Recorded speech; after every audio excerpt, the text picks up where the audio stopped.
So the thing about auctioning, I'm not a gambler. No.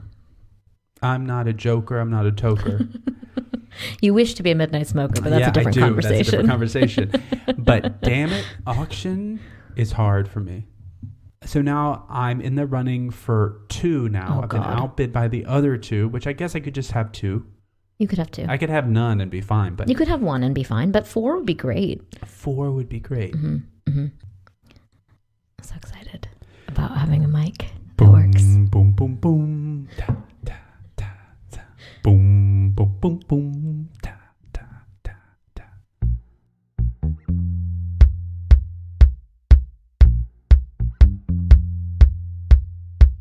Hey, this is Amrita and Andrew. We write and produce as VJ and Stevens, and we podcast our way through freelance, free-range life. If you're thinking about taking a leap off the beaten path in any part of your life, our inexpert advice is, don't think twice.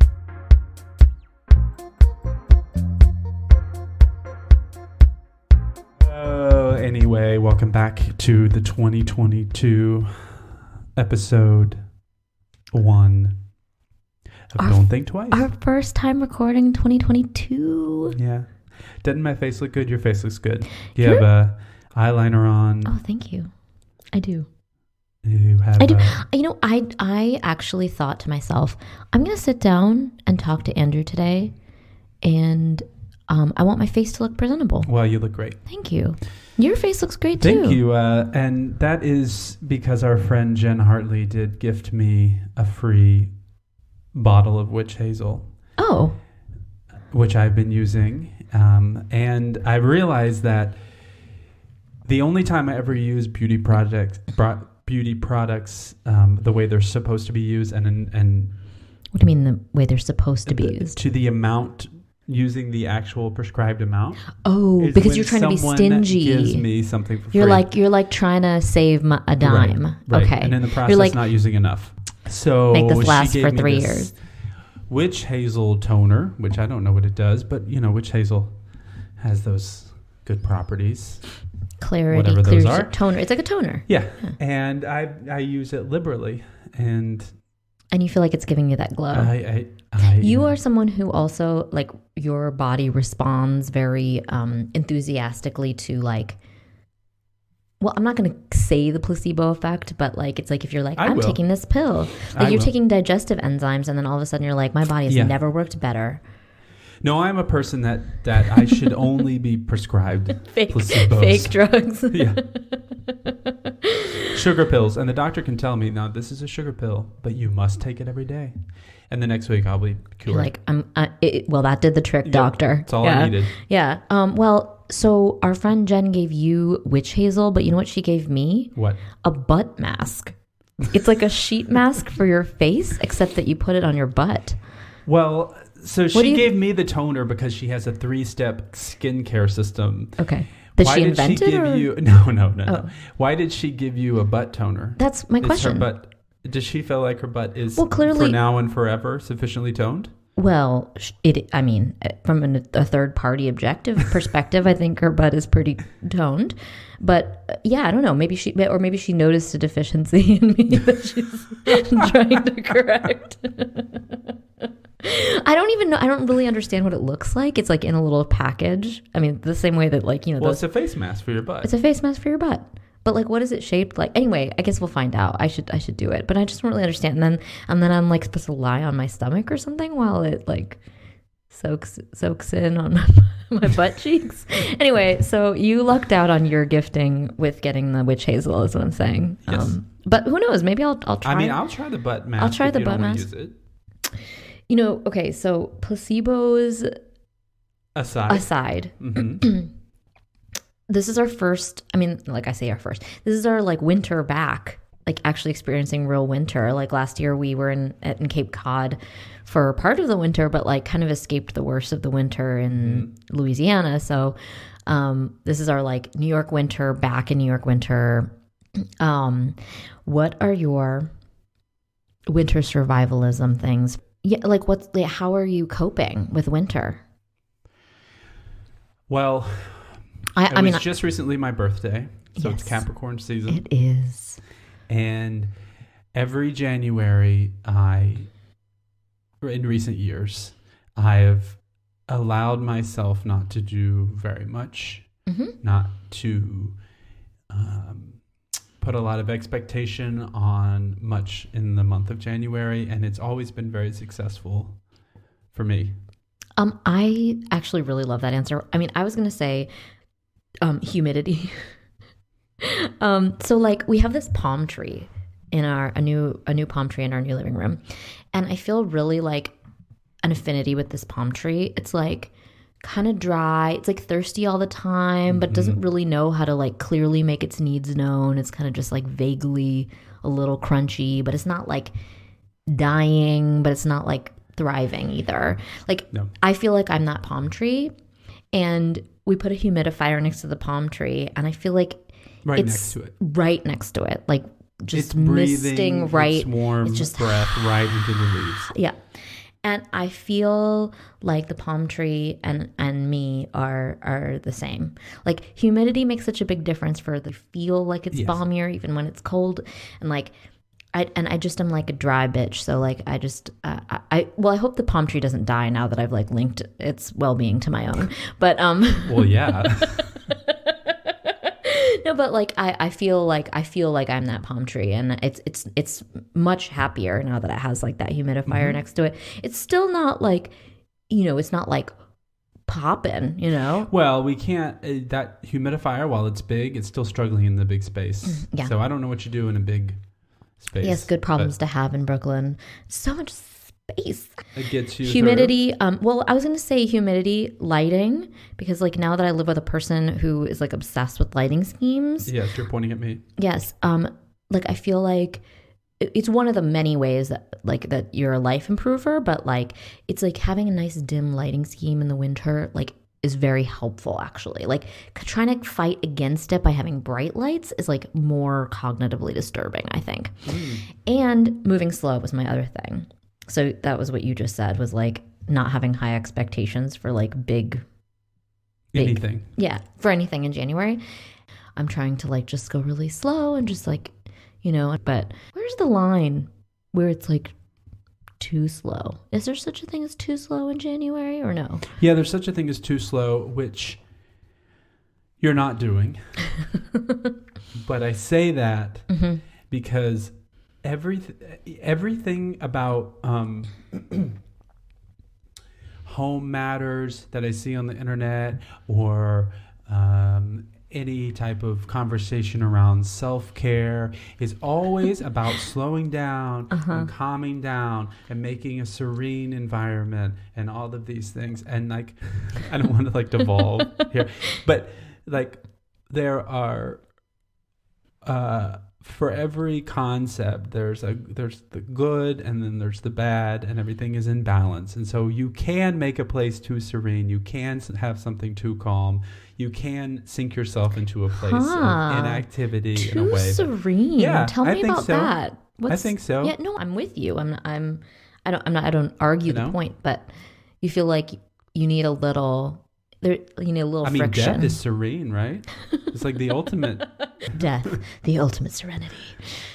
Yeah. Well, it's kind of like your thing about clothes, that like there is such a thing as too much comfort, because sometimes you need to like dress nice, and like part of that is potentially like, not being like severely uncomfortable, but yeah, like sometimes wearing like fancy shoes means like a bit less comfort than wearing like slippers.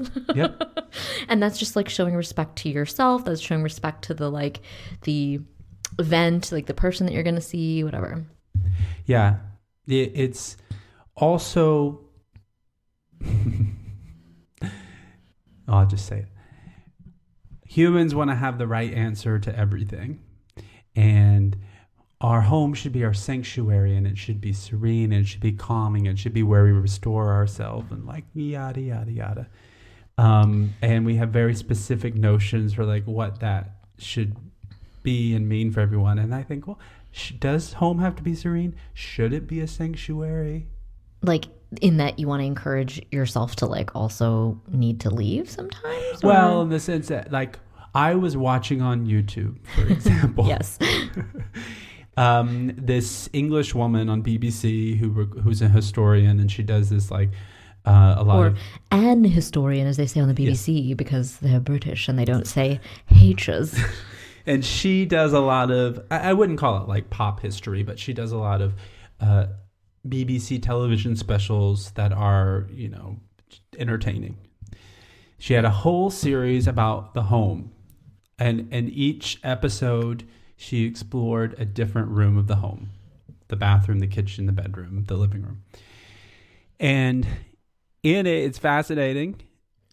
Love that this is what you do with your internet time. Like I'm like watching like TikToks of like birds that learn how to talk. Okay. Anyway.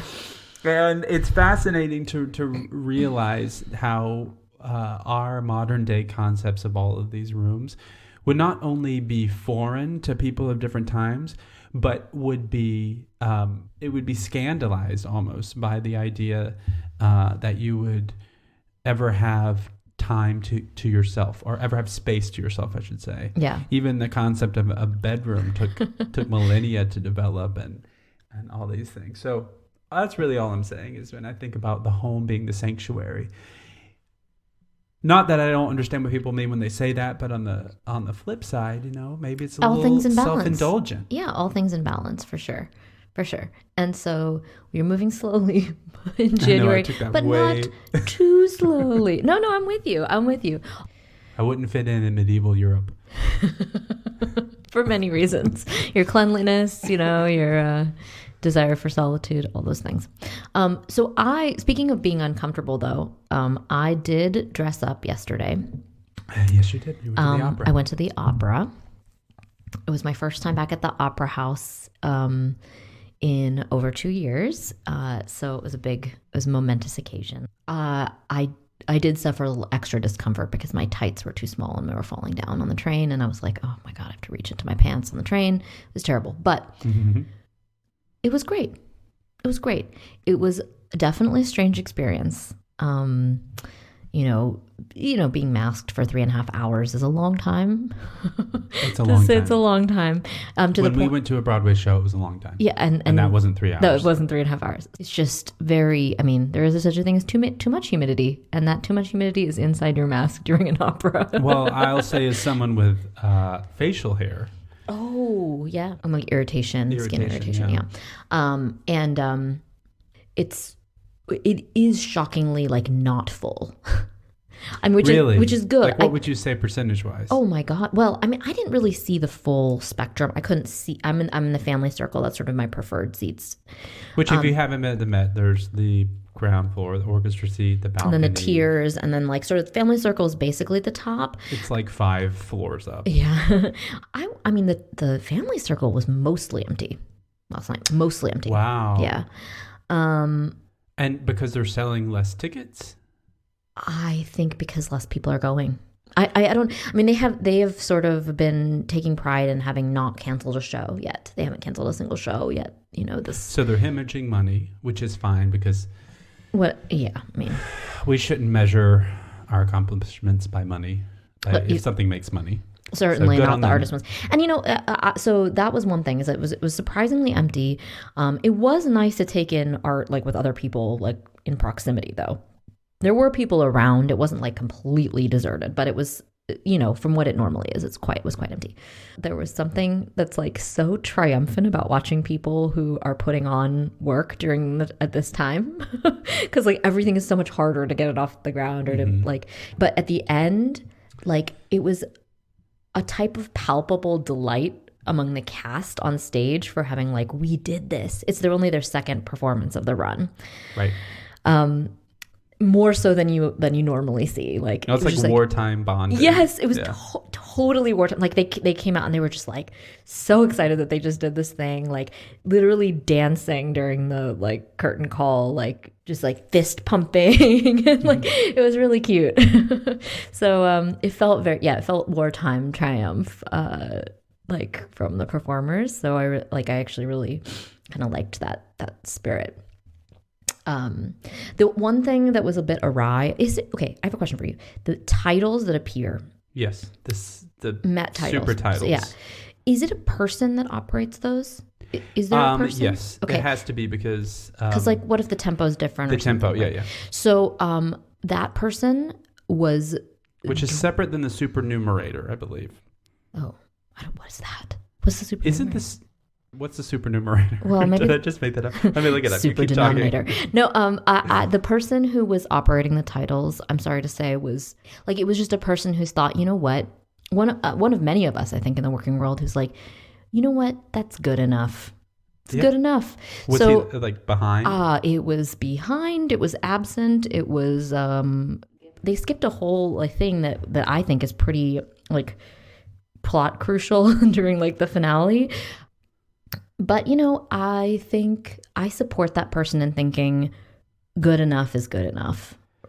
You know, I mean, everyone has a bad night. I mean, I've been to plenty of operas. I've never noticed. So supernumerator's not right. Okay. That's the definition.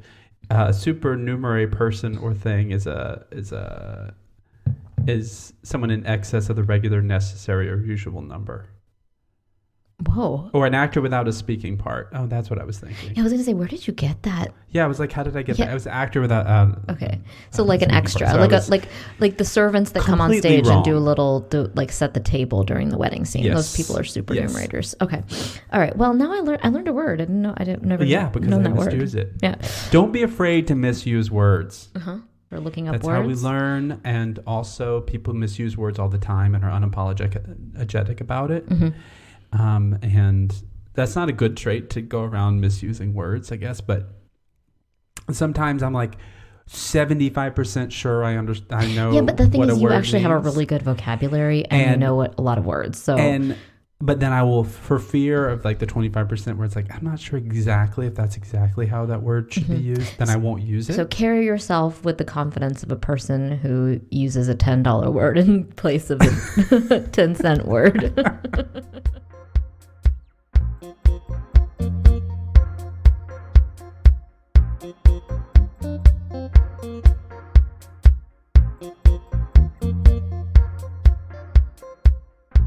Also, fun fact,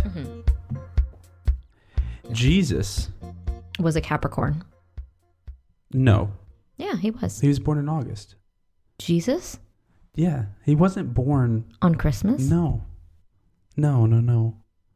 Wait. Christmas was a pagan holiday for which Christians use as a cover to celebrate. Oh, you know, I knew this. I knew that. Yeah. But don't you feel like Jesus gives you big Capricorn energy, though? No. Jesus is like a Leo. All flashbang. Me, all the time. Yeah.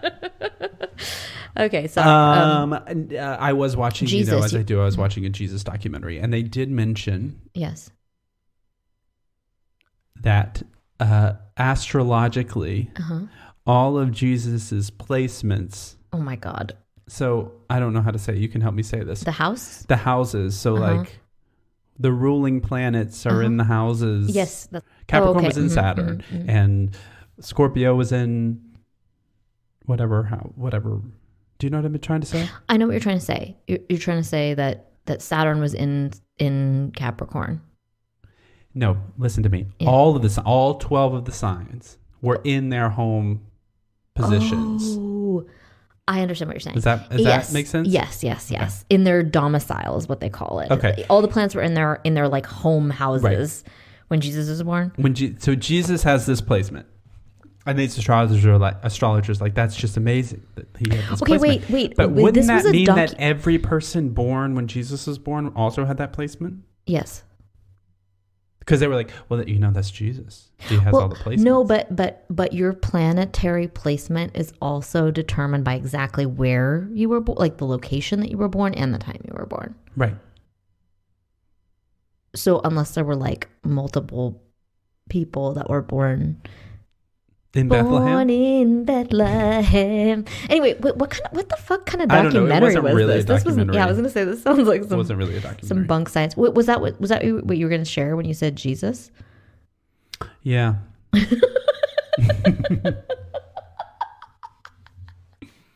What? I mean, I did watch a legitimate PBS documentary about Jesus, which was fantastic.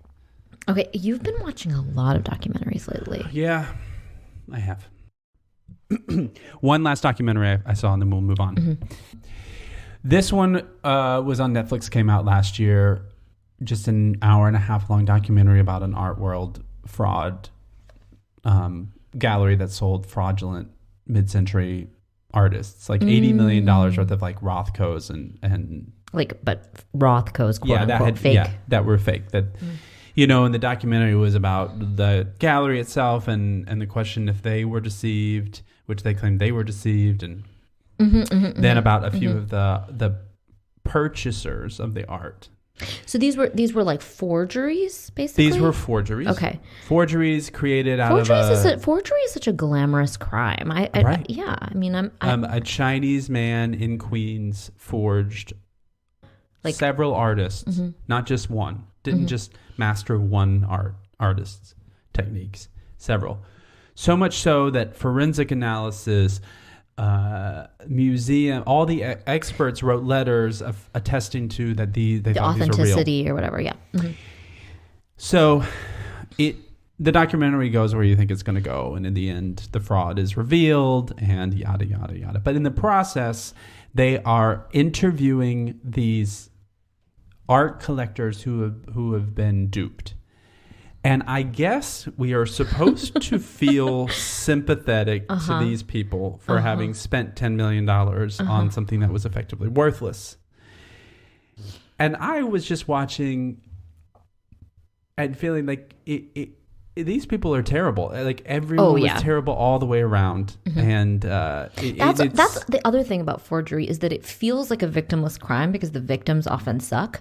So you're like, okay. Not only does it feel like a victimless crime, it is a victimless crime and almost should not even be a crime. Okay. Because part of the documentary goes into how beautiful these forgeries were, and the people who purchased them were saying on the record in interviews, I was brought to tears by how beautiful it was, and we really wanted it, and we really enjoyed it when we bought it. So they enjoy it when they bought it. Then it comes that it's a fraud. And then it becomes worthless. So then they become angry. So what are they angry about? They're angry that they lost money. And they're angry that they no longer have something that someone else can't have, which is the prestige of owning original art. Right. When you have so much money, you can buy anything. The things you actually want to buy are the things that no one else can buy. Yes. And so when those two things are taken away from you, so it's just like, I'm supposed to like feel sorry for this person who admitted that they thought it was beautiful. Thought the piece of art was beautiful. But now that anyone could have that piece of art because there's a Chinese man in Queens who could paint it for them. Just make it for them. Then it's worthless. Yeah. And why it's arbitrary, to my mind, why these people stopped where they stopped. And by that I mean, there are these fakes created by one man who has copied all of these artists, and who has sold $80 million through some other people who are paying him to make the paintings, but who is still alive making art. Yeah. Granted, he's copying art. Isn't the art world built on just a house of cards anyway? Yes. So don't you double down? If I had wasted, quote unquote, wasted $10 million buying a fraud, I would double down and be like, find that artist. Get him under exclusive contract. Get him under exclusive contract. He's only making stuff for my houses. He is only copying all the masters, but it's going to be this art world sort of commentary where he's like, now you can own an original Rothko, but then you can also own this other thing. You can get matched Rothkos and hang them on either side of your fireplace. Rothkos. One of them is real, one of them's not. That is art. That's art. That's art. I love it. I mean, if Andy Warhol can make like a tomato can art. Well, the thing about art though is like, I mean, the art market, such as it is, like the art buying market is that it is really kind of like the stock market. It's only based on what people believe is valuable, not what it's there's no actual value, of course. Like, so the perceived value is everything. So if you are duped, quote unquote, can you like con the con by like making... This is what I'm saying. Oh, that's brilliant. Turn the tables. Yeah. Make other people think it's even more valuable. And so he was signing the pieces, Rothko, but he was forging the whole thing, including the signatures. And in my mind, it's like, turn the tables, and that is going to be 50 years from now. There's going to have to be the resume of the real Rothkos, where you have like all the documented ones, and then you're going to have the fake ones too, and like you can't tell the difference unless you have documentation, and it becomes like a whole nother level. And that Chinese man making the copies is also going to die one day, so he can't make unlimited copies. Right. So his copies will be his copies. And that will be a limited inventory at a certain point. Who knows, when the inventory will... Exactly. That's when you get him under contract. Is he in prison? Is that guy in prison now? No, he fled to China before anything could happen. Oh, so he's out there. So he's out there. Prodigiously talented, able to copy all these amazing they artists. Touched on this for just a glancing moment in the documentary, but it is, I think, a very interesting fact that, we use the word forgery to talk about really exquisite copies of art. But there is a Chinese tradition, a long, long, long Chinese tradition, whereby great artists, copy other artists exquisitely, and it's not really known as forgery. It's a supreme sign of respect. So anyway, I just think that's an interesting idea. It's also just a very Western maybe point of view, this idea of like forgeries and copying things and ownership over property, intellectual or otherwise. Well, yeah, I mean, okay, so I have two thoughts about this art thing. One will take us in a slightly different direction, but one thing is that I did this event last month that was really interesting conversation with some artists, and one of the things that didn't make it into the final cut of this event was sort of some conversation about the idea of like about value, about monetary value in art, and that the artists of a certain generation, like in the 80s and 90s in New York, only ones that now are people who were creating art that a rich person can own, that no one else can have. So, first of all, the tangibility factor is really important, and that you can trade it and like sort of actually physically exchange hands, and that is what becomes renowned, and that's what becomes like valuable, quote unquote. Whether those people are alive to profit off of it or not is not the question, but just like that, the tangibility means like declares the value of something, and in the long run, and like it's interesting about things like film or TV or something like that, which are tangible but also don't have that quality that like you can have it and no one else can have it. It's just in your house and no one else can have it. So it will never have that same sort of cachet of like auction house millions, whatever. The second thing I wanted to, makes me think of is like, I actually brings up something that I wanted to ask you, which is about aesthetics and art and taste, which is that, so we have this, new apartment, lots of wall space, as we mentioned, lots of square footage, lots of wall space. We had, or you had really like discovered or been reminded of like the art auction on Housing Works, and like been looking at like different art and different sculptures and different paintings and things. And I think you have really good taste. And I want to ask you, like, how would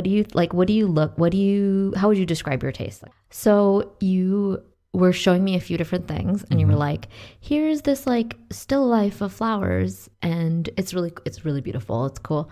and you're like, here is this quilted wire sculptures of goat people in doing yoga.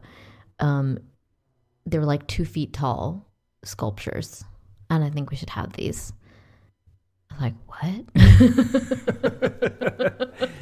Like the craziest, weirdest little like.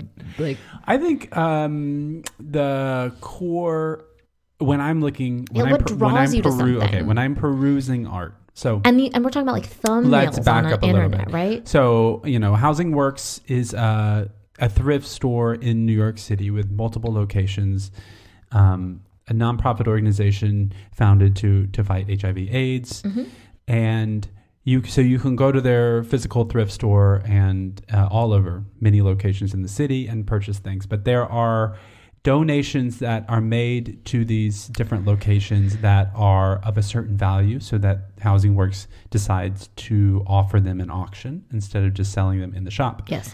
So you can go online and you can look at what they have and bid. So I have been doing that, often outbid, and that is okay. Win some, lose some. We do have a piece of art that you won. Yeah, we do. Currently gracing the house. It's amazing. We do have a bust. I feel like I convinced you to go pretty high on the one that we won. Maybe a little bit higher than you were comfortable in going, that you wanted to go.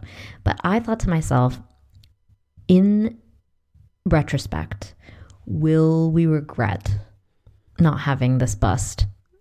Which, by the way, it's like this like crazy 80s, like it looks like something from the set of Dick Tracy or something. Yes, it's like amazing. That's a really good description. Yeah.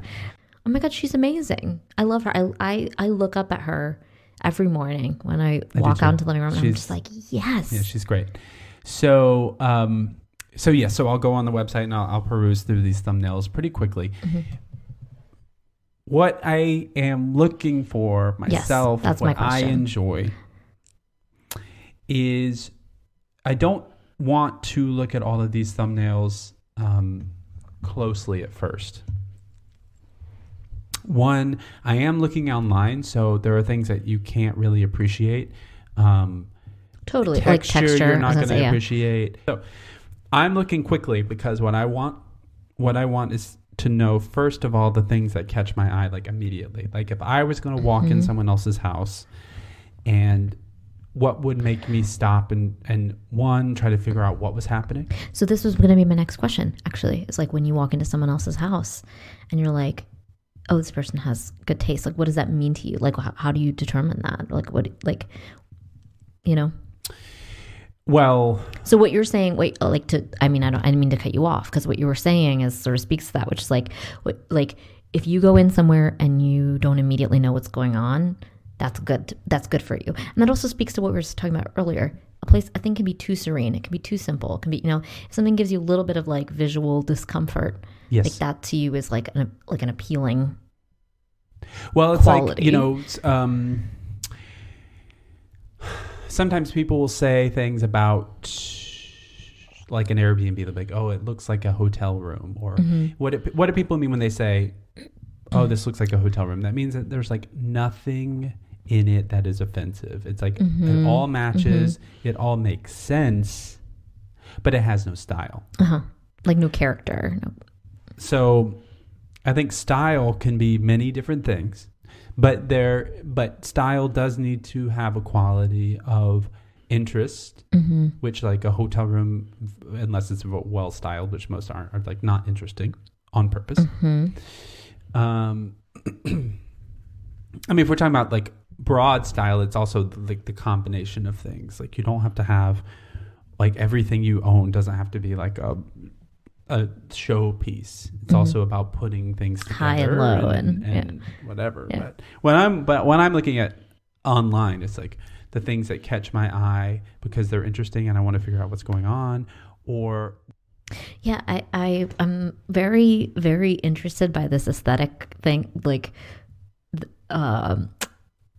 rule of thumb, I don't know what you would call it, like a ruling principle for you, which is that, and you've said this to me about clothing too, that as a tip for me, like when I go shopping, is that like, because I'm not because you just volunteered this, but because like I'm looking for things that are more unusual, or like that are more style forward or whatever, not just like basics, which have their time and place too.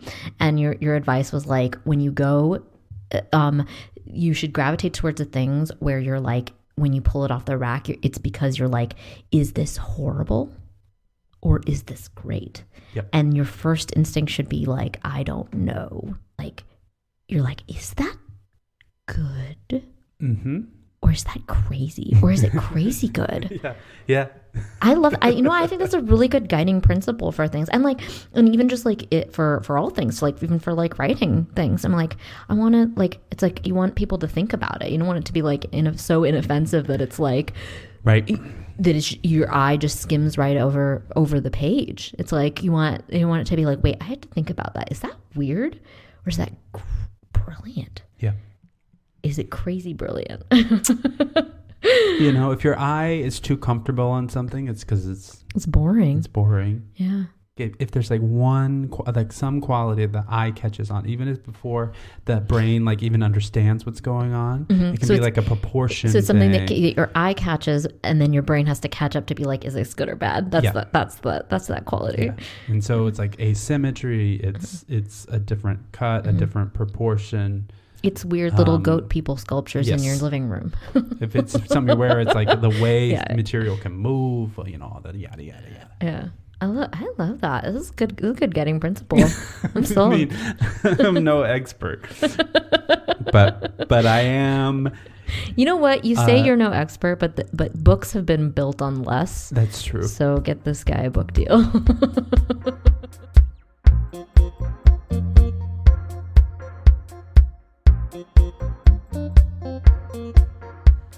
So then I was like, okay, well, third time's a charm. I go over to the next car and there's just this guy. There's one guy, like there's other people in the car, but there's one guy. He's unmasked. He's sitting there just looking straight ahead and just smiling. Just a fixed smile, just looking straight ahead. Silently smiling. So then I was like, okay, well, this guy's is... and nobody was sitting in the like stretch across from him, because it was like he was just like looking and smiling. So then so I was like, okay, you know what, isn't that powerful, that man in order to create space for himself, like all you have to do is just be just slightly outside the social order enough to make people to a little people. bit to be like, that's weird. That's weird. It's not like I'm not afraid for my life necessarily, but better safe, Yeah. So there's nobody around him. He's got lots of space, and so everybody's on the other end of the car. And then eventually he does this, and he pulls his whole head inside his sweater, and the hair is just sprouting out the top, and he's just like turtled inside his sweater. And I thought, and I thought to myself, should I go back to the urine car? Should I go back to the heroin car? And then I thought, this guy is fine. This is the best of my options. So there I stayed. But anyway, that was midnight last night, and I was like, here we are, big city, bright lights, big city. I'm into it. I caught up with a friend yesterday who lives in a small village in Germany, and it's funny because she was kind of talking about how we were talking about like not appreciating what you have, like your lifestyle and how good it is to other people. Mm-hmm. So meantime, she's living in this bucolic little Bavarian gorgeous village, and then she's talking about like sort of missing in New York the possibility for like things to just happen to you, like meeting people, chance encounters. So she's like, the removal of sort of chance encounters, whether it's people or it's things or whatever, like just encountering different ideas even. There's no chance of that in my life anymore. Like I've removed any of the variables that would introduce surprises into my life. So the thing, people. And she was just talking about like a old romance where basically it was like a person who she'd like dropped her glove on the subway. It's very Victorian, and he like picked up her glove, and then like they got a wild romance ensued. Yeah, like actually a wild romance ensued from being on a crowded train and dropping your glove. There is like a real city. Well, like, I'm not going to spread her personal life. Yeah. But that wasn't the only highly romantic chance encounter. Tryst. Yeah. For real. But like, city, so it is. But I, and she was like, so that's what I miss. And not dropping your glove, but like that the possibility that could even happen. She's like, not even that it would happen, just the notion that something like that could happen. Yeah. So I was like, oh, that's like a really nice like perspective to get, and like I feel sold on that notion. Like a few smaller things. First of all, my stomach was messed up earlier, in Christmas time, and at one point, I became mildly convinced, that I had a tapeworm. Now, oh my God. The evidence, I wouldn't say supported the fact that I had a tapeworm, but as we all know, the internet will give you what you are looking for. Whatever it is, whatever dark thing you're trying to go to. Right. Yeah. So every person who's ever had a tapeworm who's gone on the internet contradicts one another. So it's like, oh, you're hungry, you're not hungry. You're this, you're not, you're this. I was this, so anything you can find somebody. You made your way onto the tapeworm forums. And for anyone who's vaguely squeamish, I do suggest you never, ever, ever Google tapeworm. Okay. And if you do, do not click on the news tab or the image tab if you're using the Google search engine. I'm already disgusted just thinking about it. Which, P.S., we need to talk about us all finding a new search engine, but that's for another day. Is it? I mean, are we asking Jeeves again? Are we going to do that? Whatever happened to Jeeves? Is he just waiting in the wings? I'm sure someone owns that address. Oh, my God. What I did learn that is interesting, I mean, they can live inside you for decades. That's 30 years. I think I have goosebumps on my face. If you got a tapeworm when you were 5 years old, it could still be kicking around. You might still have it now if you're in your mid-30s. Oh my God, that is so. I'm gonna turtle inside my sweater like that man. Anyway, so it turns out I don't have a tapeworm. Oh, good. I didn't get it checked out, but let's just knock on wood here. I returned to normal. My body did what it was supposed to do, which is because you took some placebo pills and and bam, I'm back. So for years I've been getting emails, and I guess they're not technically spam emails because someone who is a customer of the Jonah Bank of Wyoming has put down my email address. Okay. Probably 7 years ago. Okay.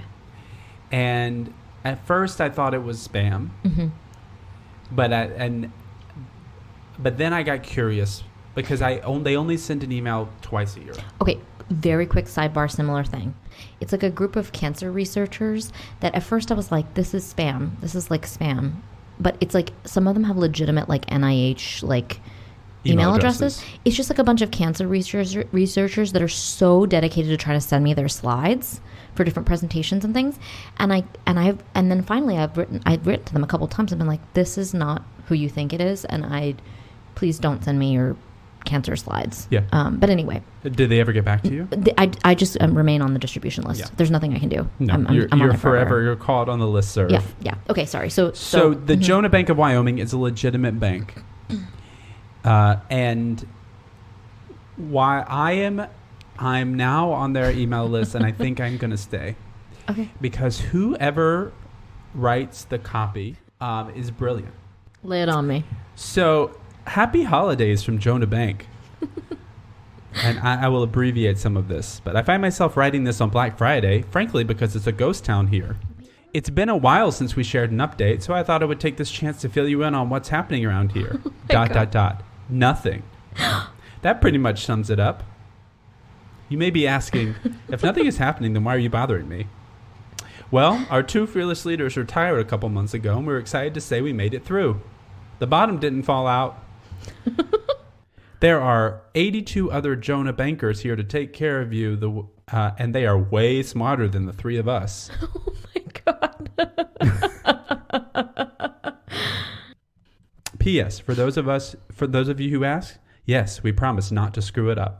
Kim DeVore, President CEO, Jonah Bank, Wyoming. Oh my God, that's so weird. Wait, oh my God, there's a drawing. And wait, you did not included a cartoon drawing. It's like a crayon drawing that seemingly she made. She made it, yeah. And she only has like 3 or 4 colors here, but oh my. Those are the 2 former bosses riding off into the sunset. One of their horses has wheels, it appears, or it's riding a skateboard, perhaps. Oh my God, how bizarre is that? It's unhinged. It's unhinged. She scanned a crayon drawing. I feel like you really buried the lead in saying that there was hand-drawn art in this bank email. Yeah. That's amazing. Kim DeVore was a performance artist turned bank CEO.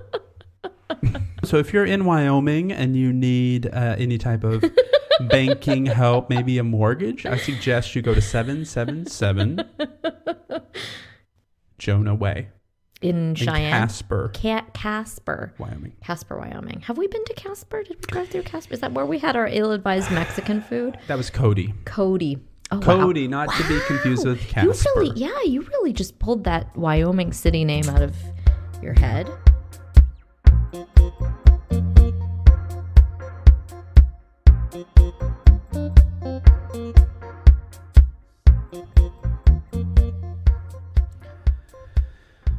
Okay, I am, for the very first time in my life at the age of 36, taking a drawing class. That's lovely. Yes, thank you. I'm so excited about that. I feel like... I have not taken an art class since 7th grade. Yeah, middle school. 7th grade was the last time. Okay. Mm-hmm. I remember it vividly. The art teacher was off her rocker, and this is the par for the course in your school tales. Yeah, the middle school art teacher, she was... I mean, your stories are like, it's like, oh yeah, that one time when my teacher was trying to explain that the earth was only 2,000 years old, was it in history class or it was in science history class in high school. He's like, I know what the textbook tells you, but we know what the real book, meaning the Bible, says. Oh my God. That is so tragic. So, where was I? Drawing class. So I took my very first drawing class this past Tuesday in downtown Brooklyn. And I didn't know what to expect because I have no facility and not naturally inclined. Drawing is not something I did growing up. I'm not particularly good at it. Go to this class and an adult drawing class, and I have never been to an art class as an adult, and they just throw you into the deep end. What you were hoping for? There were 6 people more. In the class. It's very intimate. The way it was organized, the instructor was 3 feet away from me and watching what I was doing the entire time. He gave maybe a 3-minute, light and shadow. Think about that. Here's a thing to draw. And I did not want to look to my left and my right to people who were next to me. We were spaced out a little bit because of COVID. I was like, I'm not going to look at what other people are doing. I'm going to keep my head down. Yeah, stay in your lane. And I'm just going to start. Were you nervous? I wasn't nervous per se. Okay. But I was immediately discouraged. Oh. Because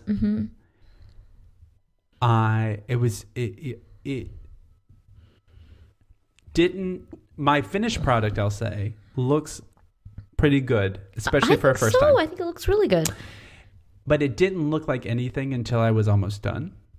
Oh, so okay. So what you're saying is you're discouraged because the discovery is that you're a true artist. Because I did the basic shapes. Here's a circle, whatever, and here's where the light source is, and I have to shade here. And I was like, for the 2 hours, I was like, this looks terrible. But I am hemmed in, first of all, on both sides. Wait, so you're saying if you hadn't been hemmed in, you would have been tempted to just storm out of the room? Maybe I should just leave. Wait, are you serious? I wasn't going to leave. Okay. But I did have that. I did have that sense, if I was not in a class, I would definitely gotten up and done something else. And many times I was like, okay, just keep going. And I would move around the page. I would do something here a little bit for a while and then be like, God, that looks terrible. So then I would go to another, that looks terrible, but there's only so many places I could go on the page. So I kept coming back around to the terrible spot here and terrible spot there. And I was going to say this, sometimes there's a real lesson there. You're like, I'm going to do this thing and then until it's like, this is terrible. And then I'll do this other terrible thing. And then eventually I'll have to circle back around to the first terrible thing and then just keep tweaking it until it turns out that as a whole, it's not too terrible. Yeah. Yeah. I endured. You endured. I'm proud of you for trying something new, for sure. So I have, I don't know, five or so more weeks. So you were hoping though that they were going to go in and tell you this is how you art good.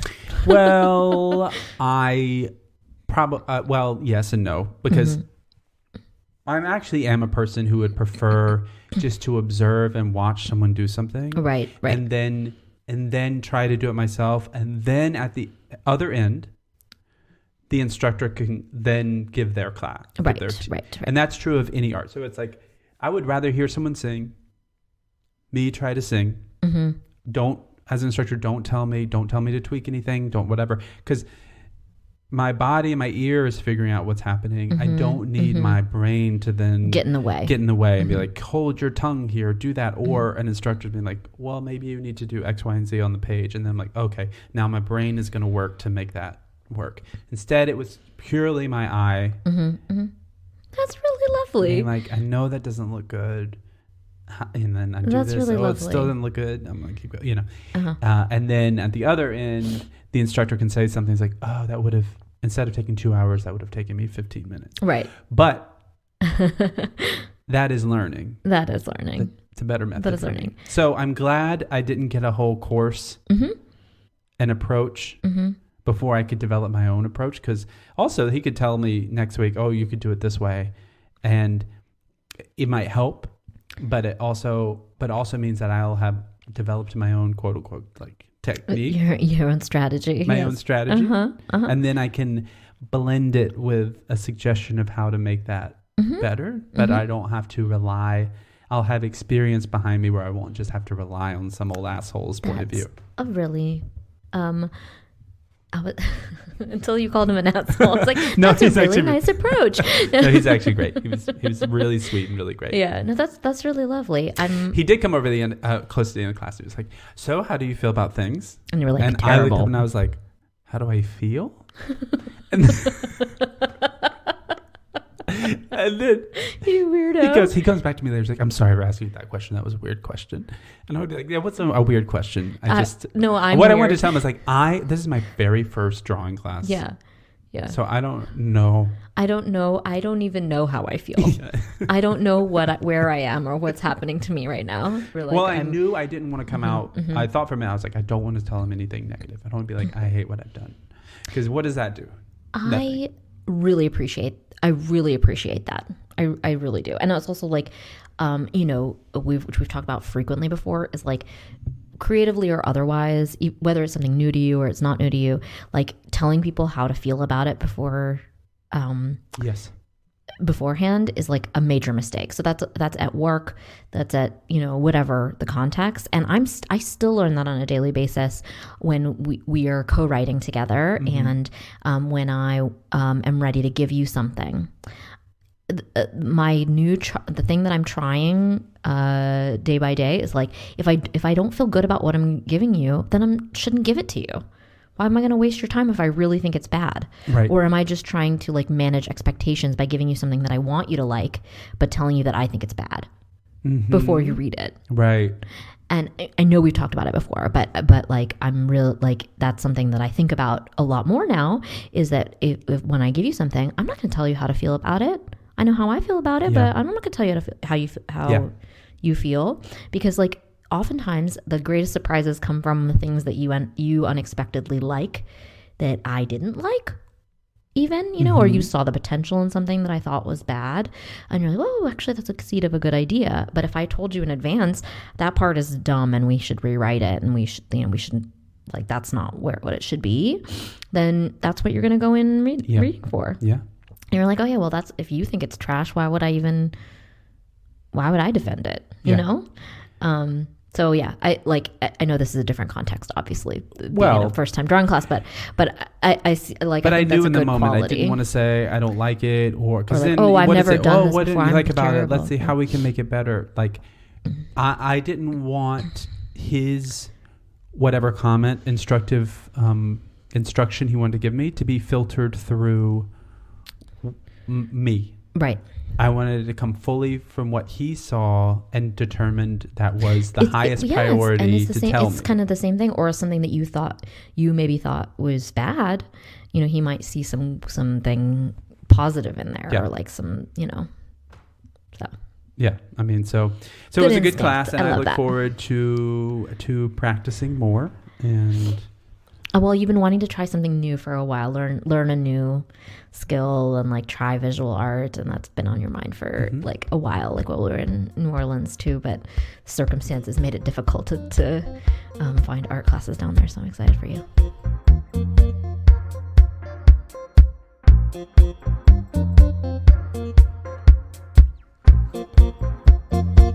We write, curate, and produce as VJ and Stevens, and you can subscribe to Don't Think Twice anywhere you listen to podcasts. We're currently back to curating live productions and writing and pitching our scripted works for television. You can learn more about us at vjandstevens.com. That's VIJAY and STEPHENS. We're on Instagram at VJandStevens, and our assistant Susan is lousy at tweeting at Memos from Susan.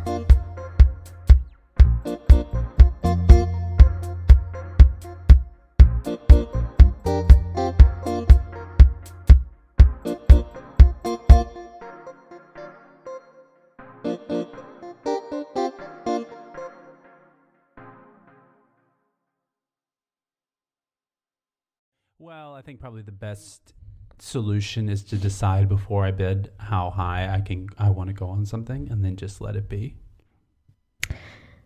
That's a very rational and unemotional approach that I feel like maybe I'm the person who's not good at auctioning, because like I'm like, well, but if someone else wants it, and then I'm like, well, maybe I want it more. Maybe that makes me want it even more. Maybe I'm missing something. Maybe it's more valuable than I thought, because that person I've never met and will never see thinks it's really whose entire username I can't even read. Auctions.